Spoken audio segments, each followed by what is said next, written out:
Looking around, I finally see I think I need a change. The rat race, I wanna flee, my world I'll rearrange.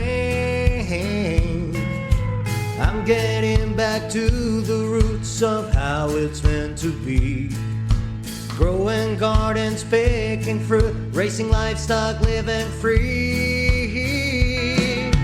It's a modern homestead. Build a modern homestead. Hello and welcome to the Modern Homesteading Podcast. I'm your host, Harold Thornborough. Glad you're joining me today. I think we got a great one for you today. We're going to talk about planting guilds and all that has to do with that. Rachel's not joining me today. She was feeling a little bit under the weather, so I'll have to kind of stumble through this one. It's been a while since I did one by myself, so hang in there with me. Yeah, the question arose in our Front Porch Facebook group.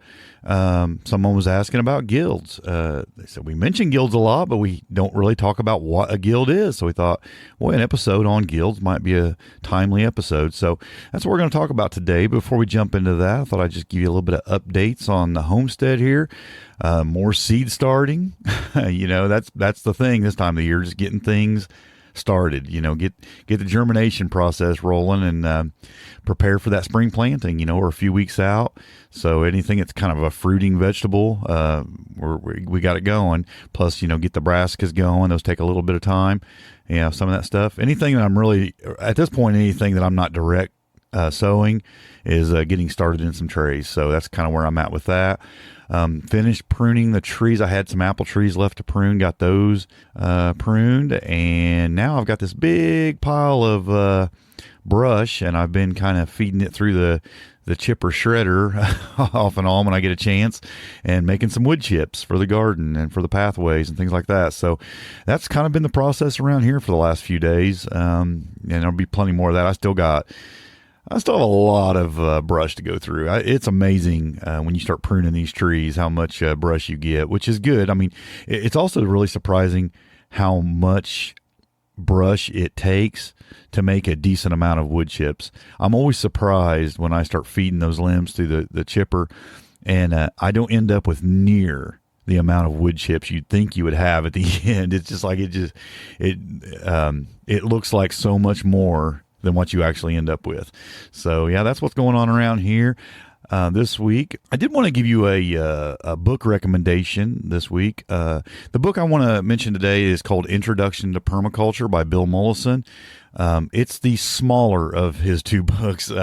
His bigger work on permaculture is a lot meatier. It's a lot more expensive. Introduction to Permaculture is It's a lot easier to chew on. It's a simple book. It's still in depth. I mean, you still get a good understanding of permaculture in it, but it is more of a layman's book. I mean, it's just something it's easier to kind of grasp and get a hold of and have a better understanding of permaculture. I think it's a really good book, so it's one worth picking up, and I think it really pertains to our topic today on planting guilds. We're going to talk all about that. So it's kind of a beginner's guide. And the thing I guess I want to say about guilds before I get into a kind of a definition is that I think it gets over complicated. I think people put too much thought into it sometimes, because really a guild is just plants working with each other. Let me give you more of a textbook definition. A plant guild is a grouping of plants that are carefully selected, and they're placed together in a way that mimics the structure and the function of a natural ecosystem. So when you think about nature and just how nature works and all the things that are growing, say, around a tree in a woods, around a group of trees in a woods, all those things are working together. You have to really kind of think about how they're working together. And we're going to talk about some of the ways, the layers of a food forest, and get down into the actual functions of the plants in a guild today. But that's really what it is. It's just this idea of plants working together, mutually benefiting each other. Each plant performs a specific function or multiple functions, as we'll talk about later, and it helps to support the overall health and productivity of the system. The guild like what we're talking about today, we're going to really be focusing on like tree guilds, and that's typically going to consist of a central plant, which is usually a tree in this case, but it doesn't have to be. It could be a shrub. It can be, a larger plant than the plant surrounding it. So a central plant, it'll serve as that main focus of the guild, and it could be more than one tree. Of course, we'll get into that too. And so it'll provide the primary yield of that guild, but and that could be fruits, nuts, edible leaves, however that's supplying your need there. And then the other plants in the guild, they're chosen more to provide specific functions that support that central plant and the overall health of the system. Now, they too can supply your needs as well. They can be edible plants, they can be medicinal, or they can be strictly support plants that feed the other plants in the system.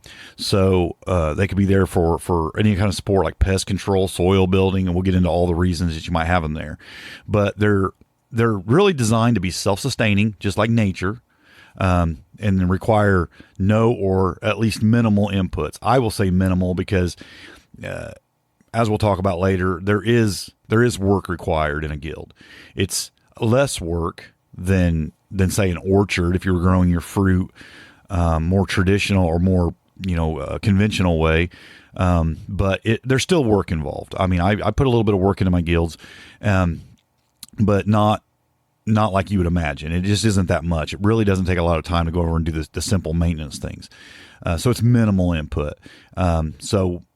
But for watering, you will find that they'll use a lot less water. They'll use a lot less fertilizer, which you're supplying the fertilizer in form of chop and drop. Like I said, we'll get into that.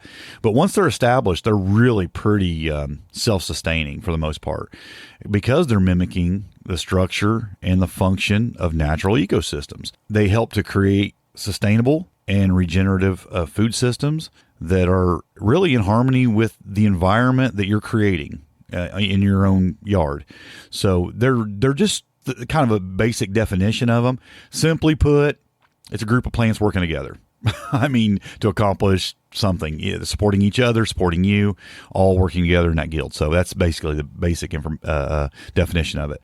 The benefits of a permaculture plant guild for your environment and your garden are this: they build resilient ecosystems, like we mentioned. They're really resilient, more resilient than your garden. That's not to say they're indestructible, but they'll be the last thing. I find that there's the last things that needs watered in a drought. They're the things most resilient to pests, mammals or insects. They tend, if they're set up properly and they've been worked, had their proper plants put in them for support, they tend to be less susceptible to disease. So, I mean, they're just more resilient. It's obviously increased biodiversity and habitat creation. You'll find that it becomes a space for habitat, birds, small mammals, beneficial insects. It just becomes a healthy little environment when you create a tree guild. It will, over time, improve your soil health and fertility. Like I mentioned before, there is reduced maintenance and inputs. You will have improved overall yields and food security. Now, you've often heard, like, people will say, space your trees and your plants and your things pretty far apart to get the best production out of them. And that is true. If you space trees 15, 20 feet apart, they will do better than if you put an overstory tree and an understory tree, just a few feet apart, like 5-6 feet apart. They will produce more if they're more apart, but you will get an abundance of production, but different production. Like you will have in that, let's say you have a 20-foot area, square foot area here you're working with, and you have a tree, you have an overstory tree, which we'll get into what all that means here in a minute. The overstory, understory, shrub layer, herbaceous layer, all these things. Everything is providing. Where if you just had that tree there, it might be providing a little bit more by itself, but in conjunction with all these things, they're all providing, which actually gives you more yield and more food security, diversity of food. They're really designed for long-term success. I mean, they're there for the long haul. Yes, there's going to be things that come and go, things that die, things that you'll replace, things that you decide don't work, and you'll put something in there that might work better. there's going to be some of that for sure. We can talk a little bit about that later too. But the design, even starting out, is for long-term success. Even if you're planting annuals and things in there, I mean, all these things are supporting each other. So that's kind of the benefits for the environment. Now let's talk a little bit about the layout of a guild, which it's within a food forest. So we'll talk about the 7 layers of a food forest is what we're going to talk about here. A guild being a small part of the food forest, be 1 or 2 trees with the supporting plants around it, and then you have several of those guilds, which makes up a food forest. Really, I say 2 or more probably make up a food forest. That's why I've always said you don't need a lot of space to have a food forest. You just need to have room for a couple trees, basically, and the supporting plants to go around them.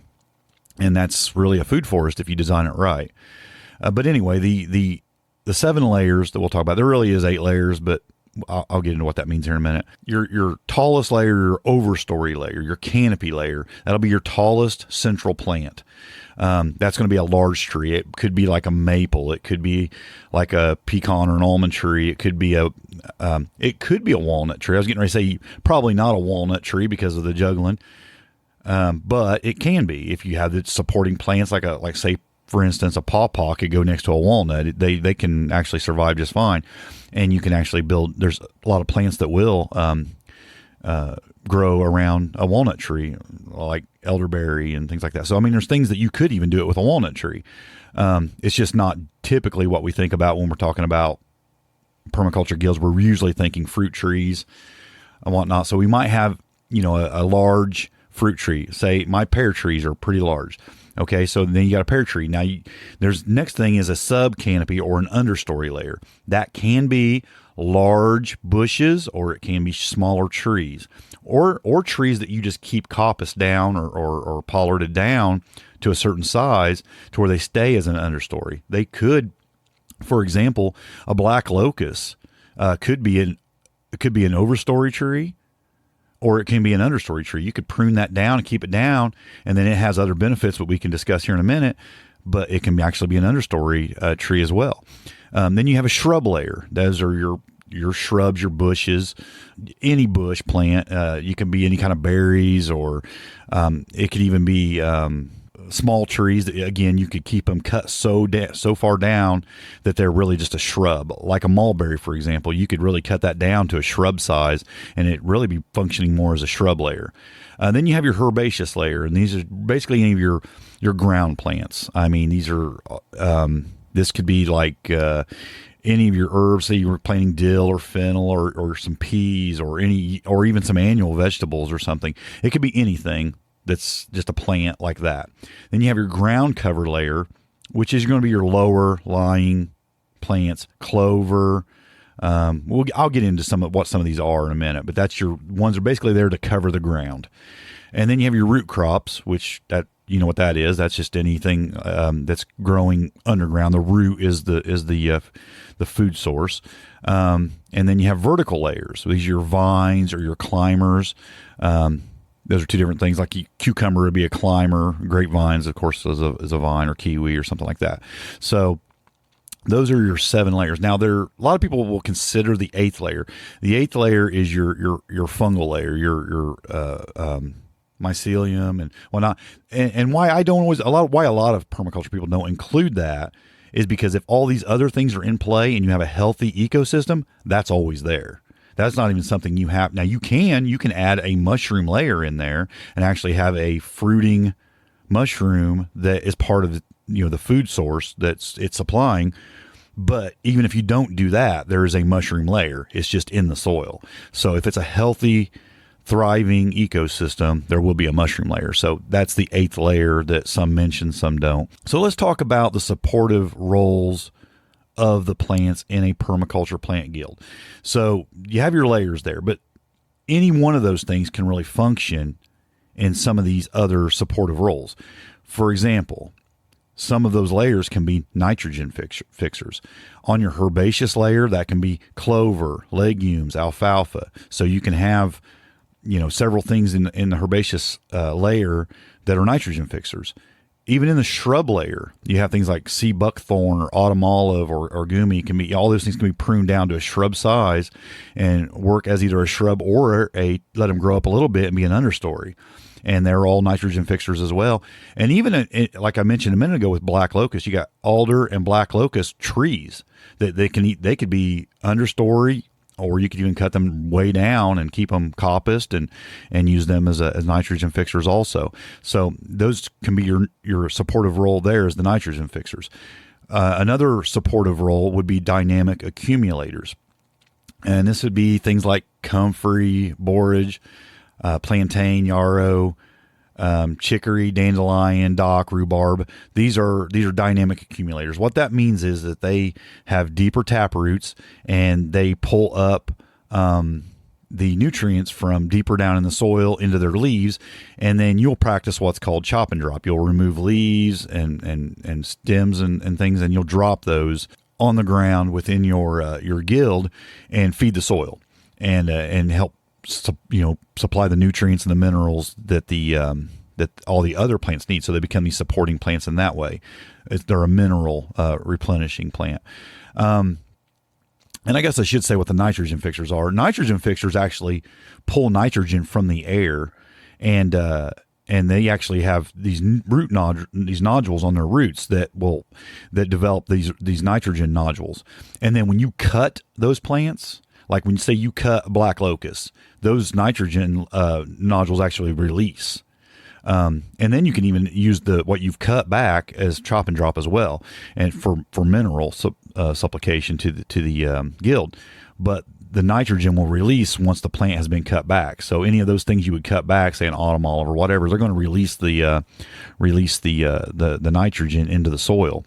The legumes are really good about that. Anything in the pea family or legumes, they're going to release that into the soil, which is really good for a lot of your plants. Next supportive role that plants can have in a permaculture plant guild is ground covers, as we mentioned earlier. And what a ground cover does is it suppresses the weeds and it helps with moisture retention. They can do more than that, but that's basically what the ground cover part is for. And some of there's a couple ways you can do this. You can have like low ground plants like clover, herbs of all kinds, mint, whatever. Purslane is a sprawling plant that's a good ground cover. Or they could be broadleaf plants. And these can even be a bigger plant, obviously not at ground level, like comfrey or borage or rhubarb, or even hostas. You think about, you've probably seen just like somebody with a maple tree out in their front yard that has just a whole ring of hostas around that tree, and they probably did it just so they don't have to mow up near their tree, and it looks nice. That's actually a plant guild. Those serve a function. And I guess I should say this too before we go any further. You don't have to have every layer, and you don't have to have every supportive role in every guild. I have plant guilds out here that are 2 and 3 things. That's it. Now, those 2 things, I might have the tree and a couple plants, and those 2 plants might function a couple different ways for different things. So you end up with like 4 or 5 of these things kind of fulfilled. But you don't have to plant a different plant for each one of these things and have all 7 layers covered on every tree. It would be odd to do that, actually. It's not a common thing. There's some guilds that you could do that with, especially if you had 2 or 3 trees and it was a bigger guild.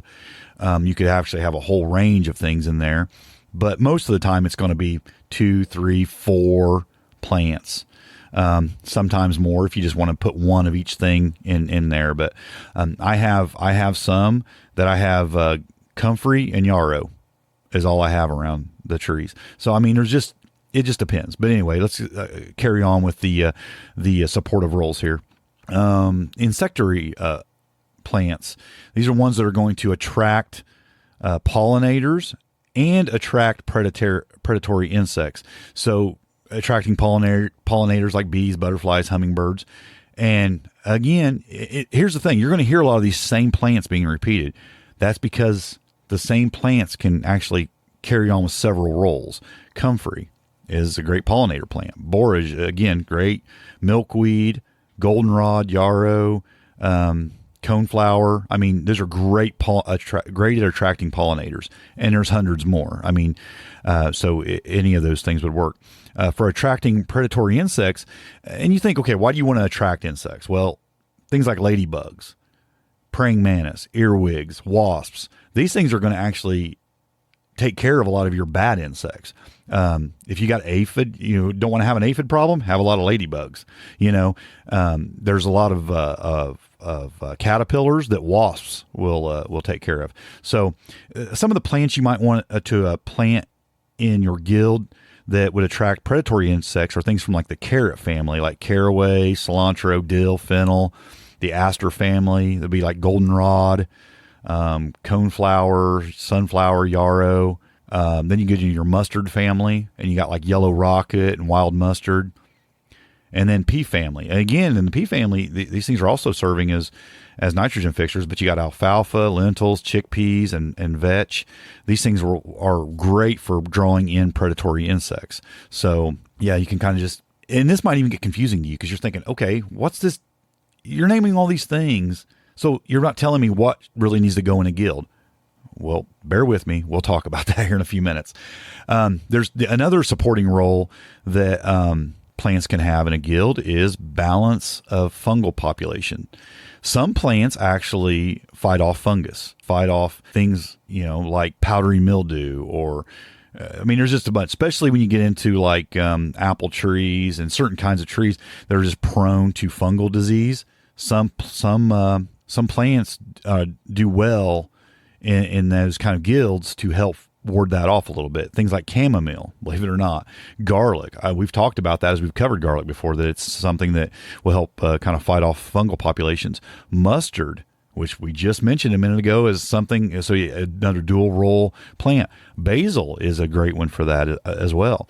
So these are plants that will balance fungal populations. And then you want to deter animal pests. Now, there's a couple ways you can deter animal pests. You can do it with scent deterrents or irritant deterrents. Scent deterrents would be things they just don't like the smell of. They just stay away. They think nothing smells good over there, so it ain't going to taste good, so they'll stay away from it. Things like daffodils, garlic, onions, chives. These things will drive off a lot of pests. There's also the irritant deterrents are things that might poke them or scratch them, or just it's really uncomfortable for them to get in there to try to eat the bark off your tree or to eat your plants. Things like gooseberry, goji berry, boysenberry, blackberry, raspberry, hawthorn, sea buckthorn. These are some thorny plants. And if you've got quite a bit of that around the tree, the base of the tree, they're not going to want to get in there to try to chew on your tree. Or you can even have them on the edges to keep them from even getting to the guild area. So yeah, these are things that can deter animal pressure. And then there's deterring harmful insects. We talked a little bit about that by having, predators in there, but you can actually do it with plants as well, by scents that are just undesirable to them, or scents that actually mask the stuff they like. I think of marigolds as a masking scent. It's not so much that it's an undesirable scent to them. It just covers up the things that they would rather have.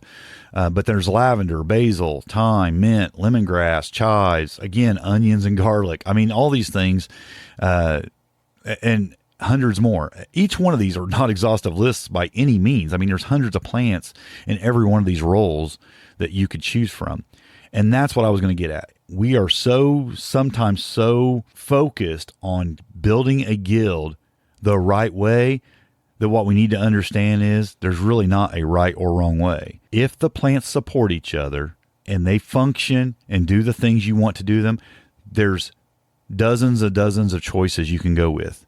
And it'll depend on what you like, what your zone is, what the microclimate's like, and the roles you're trying to fulfill in that guild. So as you can see, it can be anything. And sometimes we just want this formula. We want this formula that says, okay, I'm planting an apple tree. What are the 8 things I need to plant in that apple tree guild? Well, there's not 8 things. There's 800 things you can plant there. And you're just going to have to break it down into the things maybe you want to eat, you want for medicinal purposes, the things that will support, and the things that will fulfill these roles. and things that'll grow good in your area and in that microclimate of where that guild's at. That's what it comes down to. Now, I think here at the end, what I'm going to do is we're going to kind of walk through maybe a sample guild, but how you might want to put one together and how you might want to think through it. But first, let's just talk about building a permaculture plant guild in your homestead. You have to think about site selection. Where are you going to start planting this? Say you haven't even put the tree in yet. So where are you going to put this tree in? You have to think about things like, microclimates, like the frost, the heat. Is it hilly? Is it wet? Is it just a good place? Is it a place you're going to be able to visit often? What's the zone of that? You just think about your site selection. Plenty sunlight, plenty, or shade, depending on what you're wanting. Pick your place, put in your tree, plant your guild. You're going to want to select those appropriate plants, and some things you want to think about there is avoid overcrowding. So what you will try to do maybe is choose plants that serve multiple functions, which most of them do. And you just got to think it out a little bit. And then you want to plan and plant your guild, but prepare as needed. What I mean by that is you may design your guild and it's working well for a couple years. And then maybe some caterpillar that you didn't plan on, that isn't common to your area, shows up and it starts eating on your tree. Well, maybe you need to look into some herbs or some support plants that will take care of that. Maybe it will draw in certain insects, predatory insects that will take care of those caterpillars. Maybe it'll just put off a scent that will drive them away. I mean, there's just things like that you have to research and figure it out. But be prepared to adapt. Also, some things may just not want to grow there. You might plant things and think they're going to do well, but the microclimate might have been just a little bit off and they just keep dying. Don't fight it. Let it die. Find another plant. Let nature kind of pick what it wants there. But you can help guide it. You can say, well, we can change that, but we want to keep that function the same. Let's find another plant that will grow here, that function is still met. So you just got to adapt. And sometimes I've changed a couple plants out on a couple of my guilds. It just happens. And you go with nature. That's part of making it resilient and regenerative, is that you're putting things there that are going to require very little maintenance and survive. And that's the goal. It really is part of the goal. So there's some common mistakes you want to avoid when you're designing your permaculture plant guild. You're going to want to avoid overplanting or underplanting, really. I mean, if you just put like one comfrey plant by a peach tree, I mean, I won't say it's not useful. I mean, you can certainly use it for chop and drop, but it's really not fulfilling a ton of roles. The comfrey is going to draw in pollinators when it's flowering. It's going to make chop and drop. It's going to provide some nutrients. It's going to do some good stuff, but there's so much more you could do there. There's a lot of room left. So don't underplant.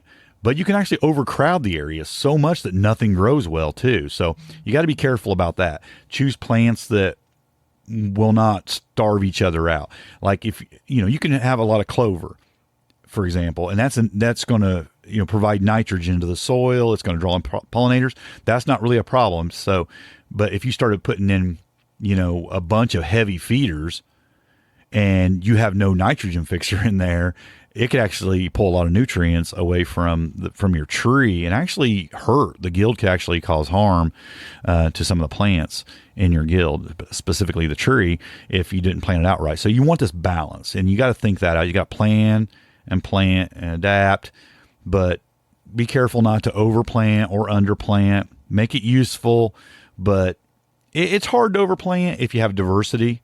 It's when you overplant one thing a ton of, and then what you end up doing is you end up having to be the supply of what that isn't getting, like fertilizer, for example.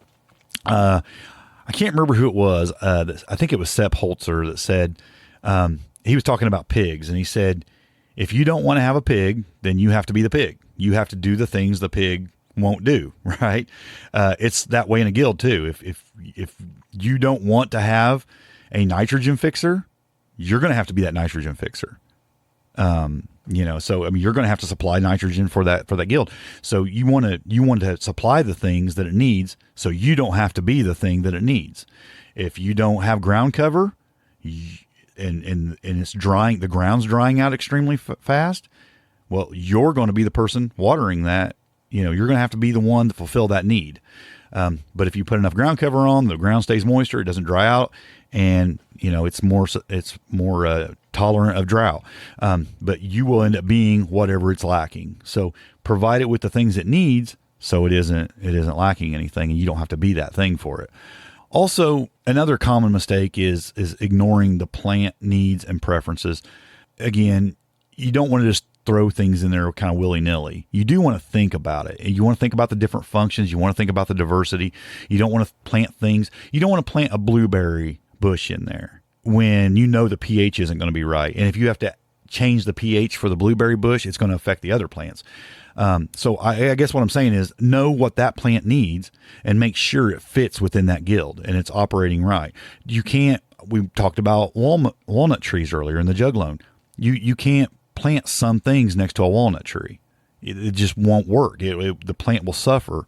But then there is walnut tree guilds that will do great. But again, you have to think about that, and you have to make sure the needs for that plant are met, and that plant is supplying for the needs of the other plants in that guild to make it all work right. So that's something else that's a common mistake. People just throw things in there because they like the way it looks, or it's like, it's what I want. I want that, so therefore I'm going to plant that.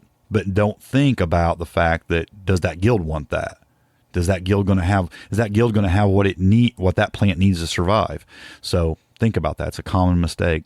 And just failing to plan for long-term maintenance as well. Things do need some maintenance. Things are going to need pruned. You're going to want to design it in a way that you're able to provide the long-term maintenance it needs, like chop and drop. And are you going to be able to get in there with a ladder to prune the trees? And this comes down to even just building that guild, planning for it. Is there access paths? Are there ways to get in there? You got to design your guild with the harvesting in mind. Even you have to get in there to do the chop and drop. You have to get in there to do the harvesting. Have some alleyways kind of into the guild where you can step in there and do what you got to do, or you can get a ladder in there if you had to, or be able to get in there with a fruit picker or whatever and pick your fruit. Just make sure you're able to access it. Don't make it inconvenient, because it's really one of the biggest reasons people don't use guilds in production for fruit production or food production. What do? We monocrop, and we make these big old wide alleyways between our trees and between our crops.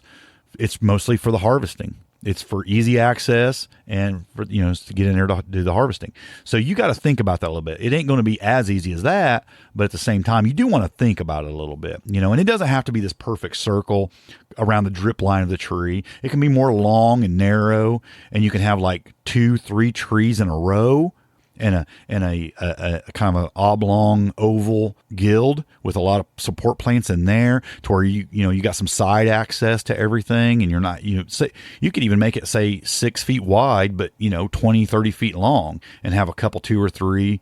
You could even have a couple overstory trees in one that long, and a couple 2 or 3 understory trees.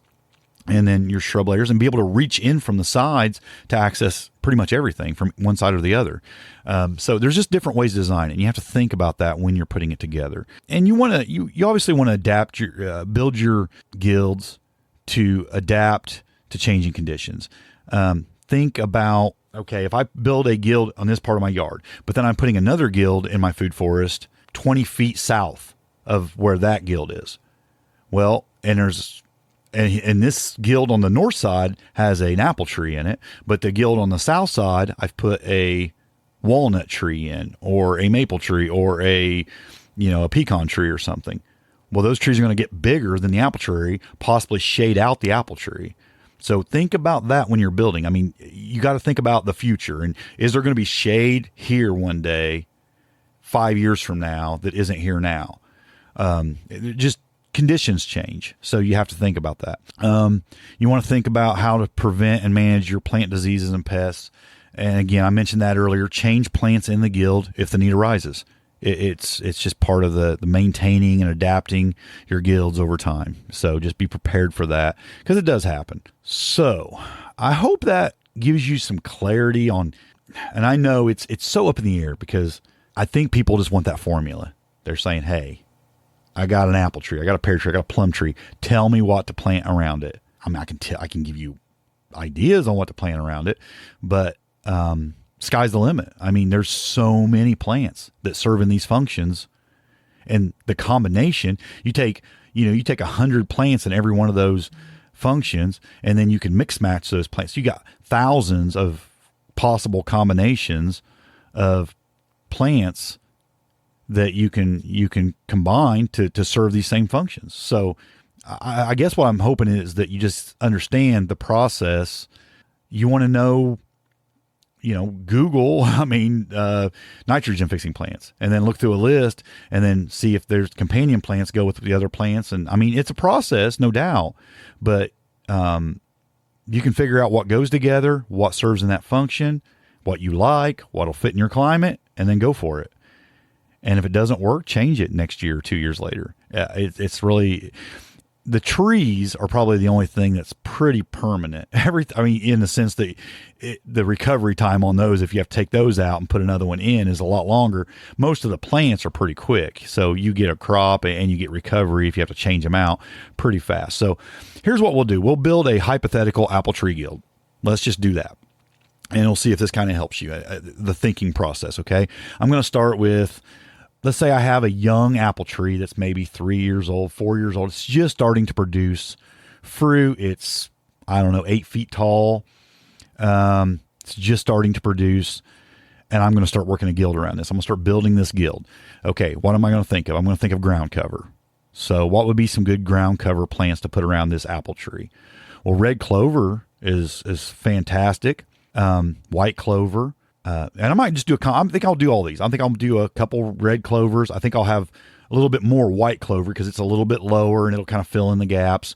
I might put one comfrey plant in there for some nice chop and drop, maybe two, one on each side, on out towards the drip line. That way it's not crowding the tree.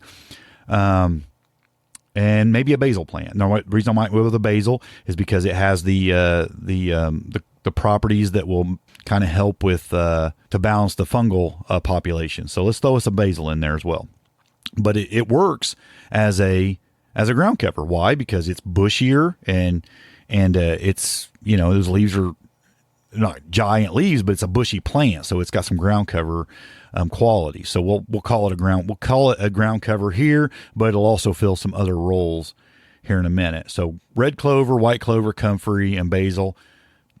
Probably going to be more of the white clover in there than anything, but I like the red clover too because it's really good at drawing in some beneficial insects, and it's really good nitrogen fixer, and it's just got a lot of qualities I like for this.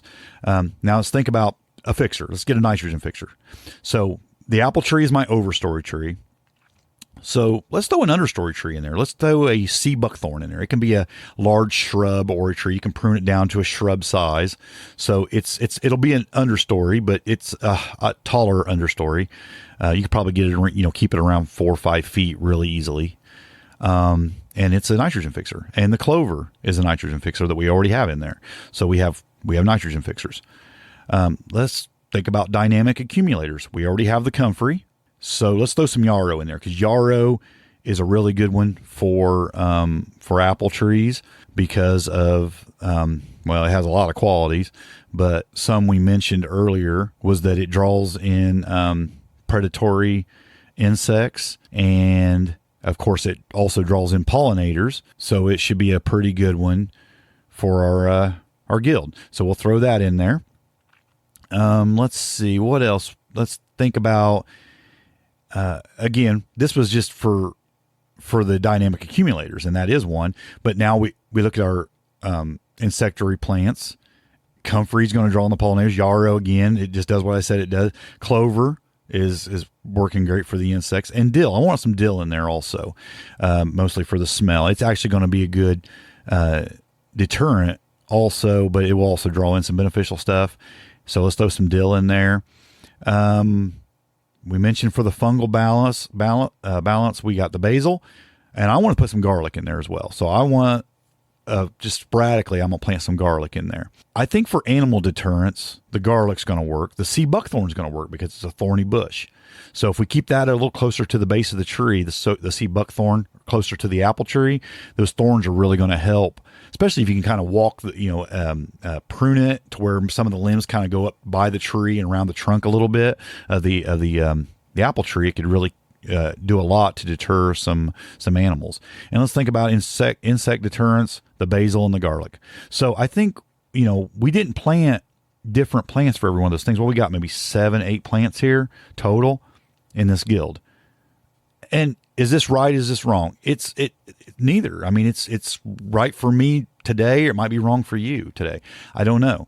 And we may change some things or add some things or take out some things later. But that's just kind of a hypothetical apple tree guild. But this is a good starting point. Now, I might do a little bit deeper digging and think, you know what, I probably really ought to put maybe some cilantro in there, or, instead of the dill, or I might, instead of yarrow, I might go with some coneflower or something, or maybe just put some sunflowers on the south side of it or something. I don't know. You might decide to change some things, put some chives in there, maybe. Sky's the limit. But this was just a good little, maybe just kind of an exercise in just thinking, okay, what could we do here to build a simple hypothetical apple tree guild? That one would work. Is it the best one? I don't know. It would work. It definitely has a lot of the qualities. It has a lot of the layers. It doesn't have all the layers. It doesn't have a climber in there. You could throw a climber in there. I mean, you could throw some kiwi, or you could throw some, hardy kiwi in there would probably work well, or maybe even a cucumber. You could just go with an annual and throw a cucumber in there and walk it up into the sea buckthorn or something. I mean, picking the cucumbers out of there might not be real pleasant, but you could do, something that's going to climb a little bit with tendrils, and just stick it in there. Some of the squashes or something would work well in there and also function as a ground cover. I mean, there's so many different ways you can go with it, but this one would work. This would be a hypothetical apple tree guild that would work. So that, I think that's all I can really do to explain guilds to you. I think the key is to not overthink it, in the sense that you think I have to get this to be a perfect guild. What's the perfect guild? I don't think there is one.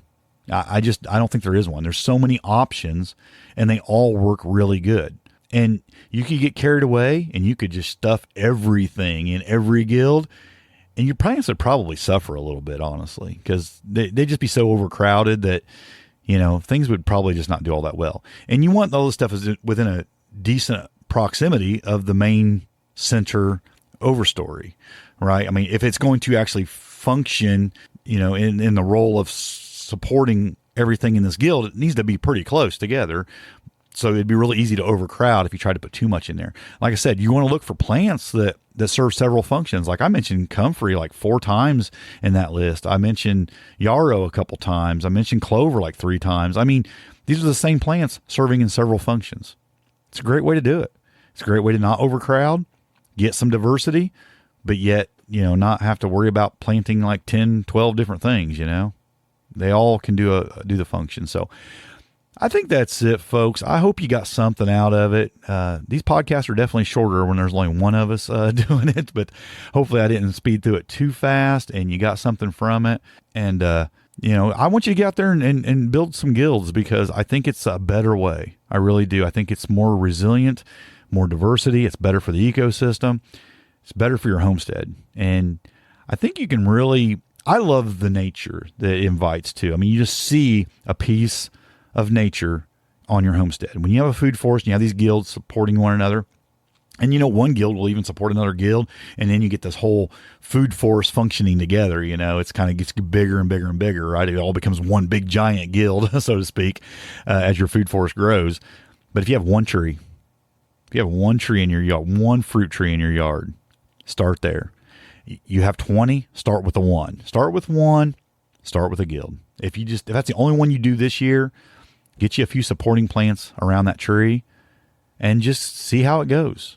And I think you'll be impressed, and I think you'll find that that it'll be more resilient, and you'll like the diversity of yield you get from that. And I think you'll have a lot of fun doing it too. And a lot of those things that you're going to plant, especially some of the shrubs and things in the understory layer, and even some of the herbaceous plants and things, you're going to find you can propagate those really easy. You don't even have to spend any money to build a second guild or a third guild. A lot of times these things just spread. Some of it's going to be by seed. Some of it's going to be by, you taking cuttings from the crowns or whatever, and you can just continue to grow guild after guild from that first one in a lot of these plants. So it can be a really cheap way to get a lot of food over time, or you can just go all out and do them all, I guess. I mean, I kind of did that when I first started and put a lot of things in, but yeah, have fun with it. Don't stress it. Enjoy it, and invite the wonders of nature into your yard, and watch permaculture at work, because it's an amazing thing. It's why I've always said, I've said this many times, I felt like homesteading changed my life, but I felt like permaculture changed my homestead a lot. And, I started homesteading. I didn't know anything about permaculture, and I was just putting food out there, and it was great. But then as I got into permaculture, amazing things happened to my homestead. It became way more abundant, and it became way less work. So, it's part of the enjoyment of it too. And I enjoy the look of it and the nature in my yard and the resiliency of it. So enjoy it, plant those guilds. And until next time, folks, happy homesteading, and God bless. Looking around, I finally see I think I need a change. The rat race, I wanna flee. My world, I'll rearrange. I'm getting back to the roots of how it's meant to be. Growing gardens, picking fruit, racing livestock, living free. It's a modern homestead. Build a modern homestead. A lot of folks don't understand why I wanna live this way. They've never eaten from their land like we do here every day. Snapping beans like Grandma did, sitting on her front porch. Hunting and fishing like a kid once you've done all of your chores. It's a modern homestead. Build a modern homestead. Country or city, there's a way to make this change. You gotta start today.